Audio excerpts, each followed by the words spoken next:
I'll start by saying thank you. Thank you to all the doctors and all the other guests who have assembled here today for this very important cause. Thank you to you, Dr. Karmarkar, our members of the Spina Bifida Association, our supporters, the people who week in, week out do this noble and charitable work. Thank you, the panel, for giving me this extraordinary privilege of opening this meeting. Having a baby is an exciting and challenging time. New parents often feel many different emotions such as love, joy, happiness, worry, and exhaustion. The same is true for parents who have a child affected by spina bifida. However, in addition to adjusting to the life with a new baby, parents of a child with spina bifida also need to learn as much as possible about the condition to prepare for the needs of their child. Spina bifida is a condition that affects the spine and is usually apparent at birth. It is a type of neural tube defect. Spina bifida can happen anywhere along the spine if the neural tube does not close all the way. The backbone that protects the spinal cord does not form and close as it should. This often results in damage to the spinal cord and nerves. Spina bifida might cause physical and intellectual disabilities that range from mild to severe. The severity depends on the size and the location of the opening in the spine, whether part of the spinal cord and nerves are affected, and the three most common types of spina bifida are myelomeningeal cell, and spina bifida occulta. Dr. Karmarkar may like to speak about this more in detail later on. Spina bifida can be diagnosed during pregnancy or after the baby is born. Spina bifida occulta might not be diagnosed until late childhood or adulthood, or might never be diagnosed. There are some tests available to diagnose spina bifida, such as the AFP test, alpha fetoprotein, a protein the unborn baby produces. This is a simple blood test that measures how much AFP has passed into the mother's bloodstream from the baby. A high level of AFP might mean that the baby has spina bifida. An AFP test might be part of a test called the triple screen that looks for neural tube defects and other issues. Ultrasound. An ultrasound is a type of picture of the baby. In some cases, the doctor can see if the baby has spina bifida or find other reasons that there might be a high level of AFP. Frequently, spina bifida can be seen with this test. The other test is called amniocentesis. For this test, the doctor takes a small sample of the amniotic fluid surrounding the baby in the womb. Higher than average level of AFP in the fluid might mean that the baby has spina bifida. There are tests to detect spina bifida after the baby is born. In some cases, spina bifida might not be diagnosed until and after the baby is born. Sometimes there is a hairy patch of skin or dimple on the baby's back that is first seen after the baby is born. A doctor can use an image scan such as X-ray, MRI, or a CT scan to get a clearer view of the baby's spine and the bones in the back. Sometimes spina bifida is not diagnosed until after the baby is born because the mother did not receive prenatal care or an ultrasound did not show clear pictures of the affected part of the spine. The good news is that there are treatment options available. Not all people born with spina bifida have the same needs, so treatment will be different for each person. Some people have problems that are more serious than others. The most important thing I'm going to talk about is what causes spina bifida and how it can be prevented. We do not know all the causes of spina bifida. The role that factors such as genes and the environment play in causing spina bifida need to be studied further. However, we do know that there are ways before and during pregnancy for women to reduce the risk of having a baby with spina bifida. If you're pregnant or could get pregnant, there are various tips to help prevent your baby from having spina bifida, such as take 400 micrograms of folic acid every day along with vitamin B12. If you already have had a pregnancy affected by spina bifida, you may need to take a higher dose of folic acid before getting pregnant and throughout your pregnancy. Talk to your doctor to discuss what's best for you. Talk to your doctor or pharmacist about any prescription and over-the-counter drugs you are taking.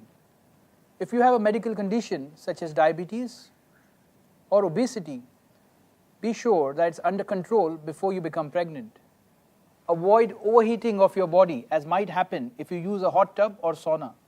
Treat any kind of fever you have right away. Vitabioitcs has pioneered vitamin research in pregnancy and has always supported this special area of health in different ways, including clinical studies, innovations, charity partnerships, educational campaigns, and intelligent marketing. I'm going to run you through a very short presentation about our work with Spina Bifida in the UK. Presentation, please. Pregnacare works very closely with Shine, Europe's largest organization dedicated to spina bifida and hydrocephalus. GoFolic is our ongoing campaign. Shine was set up to support individuals and families affected by spina bifida. Today, it is a community of 75,000 individuals, doctors, families, health professionals, lobbying, sharing achievements, challenges, and information on living with spina bifida and hydrocephalus.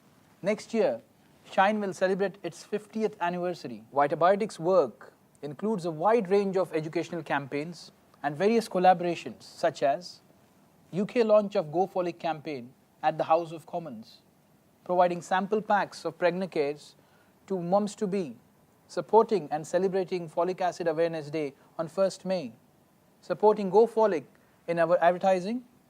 I shall show you a few examples later on. Launch of the new vitamin B12 recommendation at the Royal Society of Medicine and the Folic Fred viral films on the internet. We will have a look at the video shortly. Pregnant women or those who are planning pregnancy can apply for a free sample pack of Pregnacare from the GoFolic website. We give away about 4,000 packs every year as free samples. We celebrated 1st May as the Folic Acid Awareness Day across the UK, where we had product giveaways at various city centres across the country and was supported by local MPs, midwives, and other health professionals. Here you can see how we have promoted the GoFolic campaign on our Pregnacare advertising material, packs and leaflets. This is another example of smart advertising. The GoFolic and Pregnacare advert to congratulate the Duke and Duchess of Cambridge at the time of the royal wedding, publicizing the importance of folic acid when starting a family. This ad was appreciated by everybody and even mentioned by the BBC in the wedding coverage. Here we see an advert to congratulate the Duke and Duchess of Cambridge at the time of the birth of Princess Charlotte. Here's the Folic Fred video for you. See you in 3 months, darling. I can't wait to try for a baby when I get back. Oh. Ah, ma chérie, don't be sad. 3 months is just the right amount of time we need to prepare for a baby. And what's more, I've got something else for you. Vitamin B12. Oh. Listen, ma chérie, if you take vitamin B12 with your main meal, it allows folic acid, to work even better.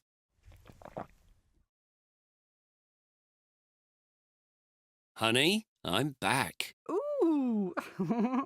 Taking 400 micrograms of folic acid each day, ideally starting 3 months before you conceive, can help reduce the risk of serious birth defects like spina bifida and anencephaly. Some women are at a greater risk and will need to take a higher dose. So check how much folic acid you need by going to gofolic.in. Taking a supplement that also contains at least 2.5 micrograms of B12 may help to further reduce the risk. Pregnacare was the first prenatal supplement in the world to include the recommended level of folic acid plus vitamin B12 in a multivitamin formula even before formal recommendations were made. On the basis of mounting global evidence in 2011, the medical committee of Shine agreed that their recommendation should be changed to include vitamin B12. Here we see a picture of me receiving the Queen's Award for Innovation from Her Majesty the Queen for our clinical trial on Pregnacare that showed Pregnacare doubled the chances of getting pregnant and fewer IVFs in women trying to conceive. A new recommendation advised that pregnant women should take at least 2.5 micrograms of vitamin B12 along with folic acid to avoid neural tube defects such as spina bifida in babies. On 30th October 2012, Pregnacare and Shine jointly mounted a national campaign at the Royal Society of Medicine to launch and announce this policy change. This was the advert in national press which says that Shine has announced the first ever update to its official folic acid recommendation based on a new report by a world authority on vitamin B12, Professor John Scott of Trinity College Dublin, and global scientific evidence. This slide shows a headline from UK's biggest readership online newspaper, The Mail. Here we see a chronology of events in the development of the awareness and the work gone behind it to bring about special recommendation of folic acid and B12 during pregnancy. This is an article I got hold of from the Times in 1993, which highlights the work of Professor John Scott and his recommendation of adding vitamin B12 along with folic acid for pregnant women based on a large study done on 56,000 women, which showed convincing evidence